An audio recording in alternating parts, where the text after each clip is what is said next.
Hello guys, welcome back to Devika's dream world. ഇന്ന് ഞാൻ നിങ്ങളെ കാണിച്ചു തരാൻ പോകുന്നത് തിരുനക്കര തൃക്കൈക്കാട്ട് സ്വാമിയാർ മഠ ആർട്സ് വിദ്യാപീഠത്തിലെ വിദ്യാർത്ഥികളെല്ലാവരും രാമായണ മാസത്തോടനുബന്ധിച്ച് രാമായണ പ്രഭാഷണം നടത്തുന്നുണ്ടായിരുന്നു.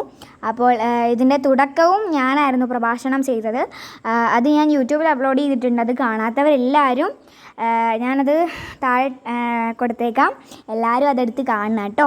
പിന്നെ ഇതിപ്പം സമാപന ദിവസമാണ്. ആദ്യത്തെ ദിവസം അവസാനത്തെ ദിവസവും ഞാൻ തന്നെയാണ് കേട്ടോ പ്രഭാഷണം പറഞ്ഞത്. അപ്പോൾ ഇത് സമാപന ദിവസത്തിലെ പ്രഭാഷണമാണ്. എല്ലാവരും ഇത് ഫുൾ കാണണം, എന്നെ സപ്പോർട്ട് ചെയ്യണം. എൻ്റെ ചാനലൊന്നും സബ്സ്ക്രൈബ് ചെയ്യാത്തവർ ദയവായി ഒന്ന് സബ്സ്ക്രൈബ് ചെയ്യണേ, ലൈക്ക് ചെയ്യണം, ഷെയർ ചെയ്യണം. അപ്പോൾ നമുക്ക് നേരെ വീഡിയോയിലേക്ക് പോവാം. നമസ്തേ. രാവണന്റെ മന്ത്രിമാർ ഇന്ദ്രജിത്തിന്റെ വധം രാവണനെ ഇങ്ങനെയാണ് അറിയിച്ചത്. അല്ലയോ മഹാരാജാവേ, അങ്ങയുടെ മഹാദ്യുതിമാനായ പുത്രനെ ലക്ഷ്മണൻ വധിച്ചു. വിഭീഷണന്റെ സഹായത്തോടെ ഞങ്ങളുടെ എല്ലാം കൺമുൻപിൽ വെച്ച് ദേവേന്ദ്രനെ ജയിച്ചവനും യുദ്ധത്തിൽ അജയനും ശൂരനുമായ അദ്ദേഹം അങ്ങയുടെ പുത്രൻ ശൂരനായ ലക്ഷ്മണനാൽ കൊല്ലപ്പെട്ടു. ഇന്ദ്രജിത്തിന്റെ വധത്തെ പറ്റി അറിഞ്ഞ് രാവണൻ പ്രജ്ഞയറ്റവനായി ഏറെ നേരത്തിനു ശേഷം പ്രജ്ഞ വീണ്ടെടുത്ത് രാവണൻ പുത്രവധ സ്തബ്ധനായ ക്രോധാകുലനായ രാവണൻ വൈദേഹിയെ സീതയെ മനസ്സിലോർത്ത് അവളെ വധിക്കുവാൻ തീരുമാനിച്ച് മുന്നോട്ട് പോയി. എന്റെ മകൾ നേരത്തെ മായാ സീതയെ കൊന്നു. ഇപ്പോൾ ഇതാ ഞാൻ യഥാർത്ഥ സീതയെ കൊല്ലാൻ പോവുകയാണ്. അന്നത്തെ ആ മായയെ ഇനിതാ ഞാൻ സത്യമാക്കാൻ പോകുന്നു. ക്ഷത്രിയ ബന്ധുവിനെ കാത്തിരിക്കുന്ന അതിവ്രതയായ സീതയെ ഞാൻ വധിക്കാൻ പോകുന്നു. ക്രുദ്ധനായി ഖഡ്ഗമേന്തിക്കൊണ്ട് മൈഥിലിയുള്ള സ്ഥലത്തേക്ക് വേഗത്തിൽ പോകുന്ന അദ്ദേഹത്തെ കണ്ട് രാക്ഷസന്മാർ സിംഹനാദം മുഴക്കി. സീതയെ വധിക്കുവാനായി സീതയുടെ അടുത്തേക്ക് ഓടിയെത്തിയ അദ്ദേഹത്തെ സുഭാസുരൻ എന്ന മന്ത്രി തടഞ്ഞു.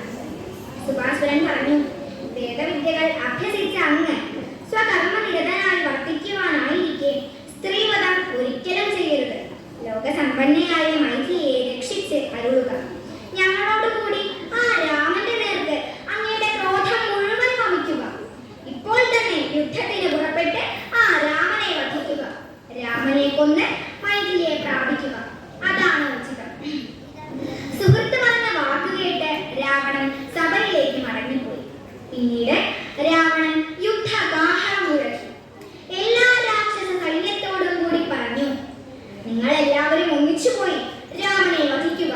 അല്ല, നിങ്ങൾക്കത് സാധ്യമായില്ലെങ്കിൽ നാളെ ലോകം മുഴുവനും നോക്കിക്കൊണ്ടിരിക്കെ ഞാൻ തന്നെ തീഷ്ണ ശരങ്ങളാൽ രാമന്റെ ദേഹം പിളർത്ത് അവനെ വധിക്കും. പിന്നീട് മഹാപാർശ്വനും വിരൂപാക്ഷനും മഹോദരനും രാവണനും എല്ലാവരും ചേർന്ന് യുദ്ധത്തിനിറങ്ങി. വാനരപ്പടയെ ചിന്ന ഭിന്നമാണ്. അതേസമയം വാനരന്മാരുടെ പ്രഹരമേറ്റ് രാക്ഷസപ്പടയും ചിന്ന ഭിന്നമായി. വൻ പോരിൽ രണ്ട് സൈന്യങ്ങൾക്കും കനത്ത നാശം സംഭവിച്ചു. വിരൂപാക്ഷനെ സുഗ്രീവൻ വധിച്ചു. മഹോദരൻ എന്ന അതിശക്തനായ രാക്ഷസനും സുഗ്രീവനാൽ കൊല്ലപ്പെട്ടു. ഉടൻ തന്നെ അംഗദന്റെ ഇടികൊണ്ട് മഹാപാർശ്വനും വധിക്കപ്പെട്ടു. അതിക്രുദ്ധനായ രാവണൻ താമസം എന്ന മഹാഘോരമായ അമ്പെയ്ത് വാനരന്മാരെ എല്ലാം എരിച്ചു. അവരെമ്പാടും വീണുപോയി. അവർ തോറ്റോടിയപ്പോൾ ഭൂമിയിലെമ്പാടും പൊടിപടലങ്ങൾ ഉയർന്നു. ബ്രഹ്മാവിനാൽ നിർമ്മിച്ച അസ്ത്രത്തെ സഹിക്കാൻ ആർക്കും കഴിഞ്ഞില്ല. രാവണന്റെ ഉത്തമശരത്തിന്റെ വീര്യത്താൽ ആ അനേക സൈന്യങ്ങൾ നൂറായി തകർന്നത് കണ്ടിട്ടും രാഘവൻ അവിടെ എതിർത്തു തന്നെ നിന്നു. രാവണൻ ഒരുപാട് ദിവ്യാസ്ത്രങ്ങൾ ശ്രീരാമലക്ഷ്മണന്മാർക്ക് നേരെ തൊടുത്തുവിട്ടു. പക്ഷേ അവയെല്ലാം ശ്രീരാമലക്ഷ്മണന്മാർ തടുത്തു. ഇത് കണ്ട് രാവണന് ക്രോധമുണ്ടായി. യുദ്ധത്തിൽ രാവണന്റെ നിലം തറച്ച് ലക്ഷ്മണൻ ബോധരഹിതനായി നിലത്തു വീണു. ഉടൻ തന്നെ സുഷേണൻ ഹനുമാൻ സ്വാമിയോട് പറഞ്ഞു, ഇവിടെ നിന്നുപോയി മഹോദയ പർവ്വതത്തിൽ മുമ്പ് ജാമ്പവാൻ പറഞ്ഞു തന്നതുപോലെയുള്ള ഔഷധി കൊണ്ടുവരിക. ഉടൻ തന്നെ ഹനുമാൻ സ്വാമി യാത്രയായി. ഔഷധികളെ തിരിച്ചറിയാത്തത് കൊണ്ട് ഔഷധ ശിഖരത്തെ തന്നെ കൊണ്ടുവന്നു. ഔഷധങ്ങൾ ലക്ഷ്മണന് കൊടുക്കുകയും ലക്ഷ്മണൻ ഉന്മേഷവാനായി ഉണർന്നെഴുന്നേറ്റു. ഉന്മേഷം വീണ്ടെടുത്ത ലക്ഷ്മണനെ ആലിംഗനം ചെയ്ത് രാഘവൻ പറഞ്ഞു, ദൈവാനുഗ്രഹത്താൽ ഭവാൻ മരണത്തിൽ നിന്ന് ജീവിതത്തിലേക്ക് തിരികെ വന്നു. ജീവിതം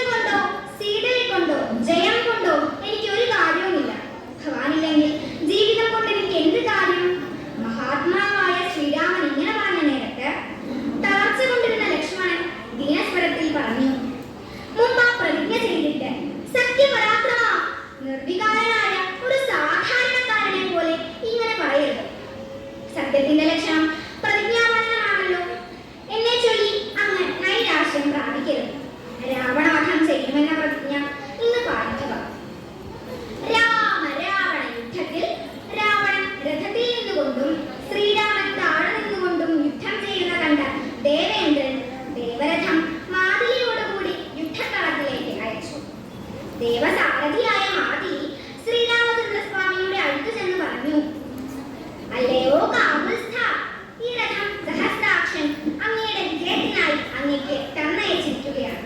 ഇതിൽ കയറി ഇനി യുദ്ധം ചെയ്താലും മഹത്തായ ഐന്ദ്രജാലവും അഗ്നിസന്നിഭമായ കവചവും ആദിത്യപ്രവണമായ ശരവും തിളങ്ങുന്ന ശുഭശക്തിയും അങ്ങേക്ക് തന്നയച്ചിരിക്കുന്നു.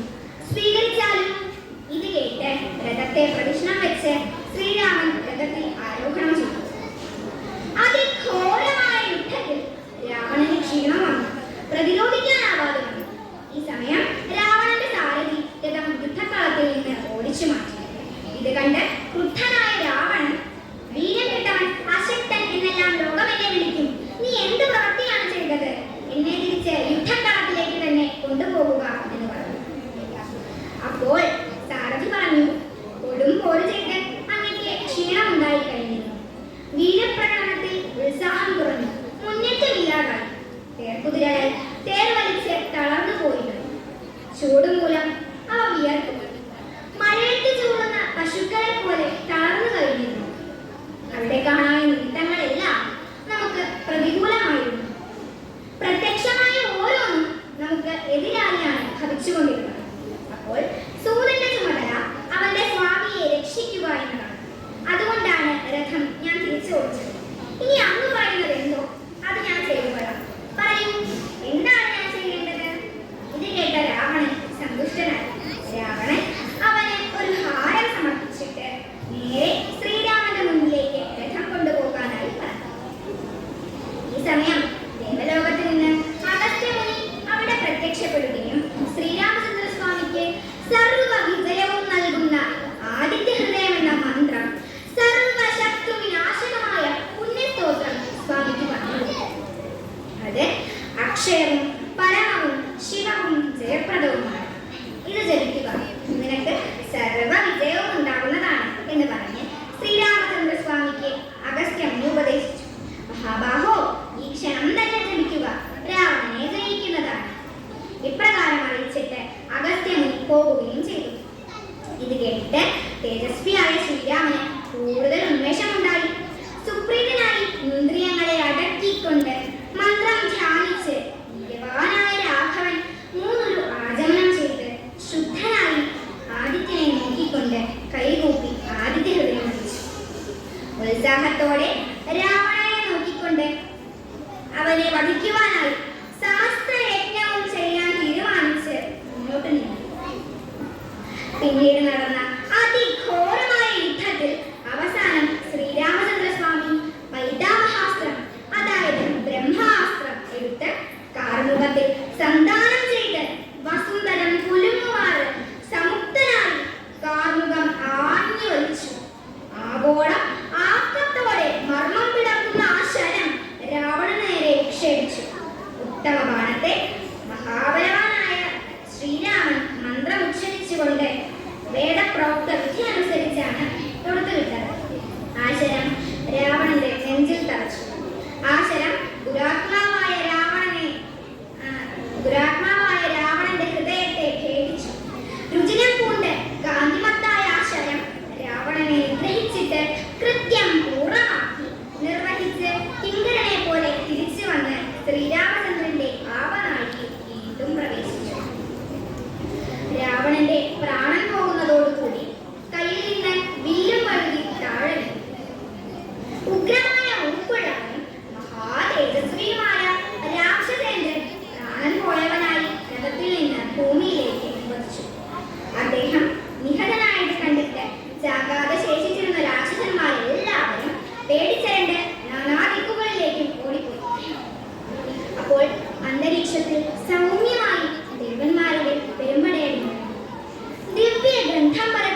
കൊമ്പിലുള്ള പിടിയില്ലാതെ കരടി രക്ഷപ്പെട്ടു.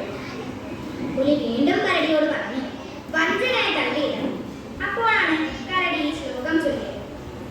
പാപാനാം വാ ശുഭാനാം വാ വധാർഹാണാം വധാപി വാ കാര്യം കാരുണ്യമാർഗേണ ന കശ്ചിന്നാപരാധ്യതി ലോകഹിംസാ വികാരാണാം ക്രൂരാണാം പാപകർമ്മണാം കുർവതാമപി പാപാനി നൈവ കാര്യ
സംഭ്രമപൂർവ്വം ഹനുമാൻ സ്വാമിയെ ആലിംഗനം ചെയ്തു.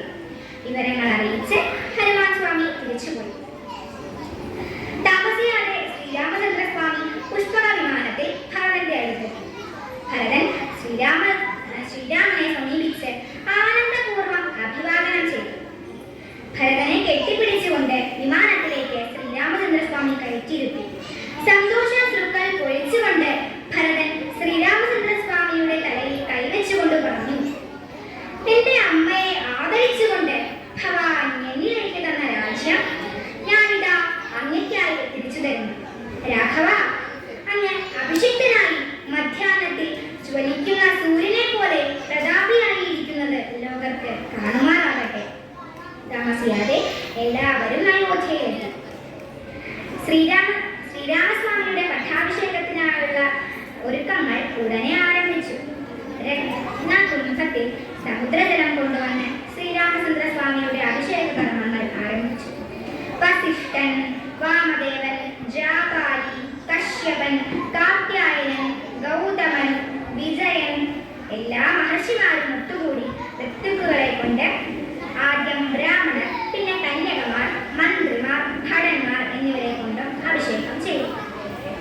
അവിടെ എത്തിയിരുന്ന എല്ലാ ദേവന്മാരും സർവ ഔഷധി രസങ്ങൾ കൊണ്ട് ശ്രീരാമചന്ദ്രസ്വാമിക്ക് അഭിഷേകം ചെയ്തു.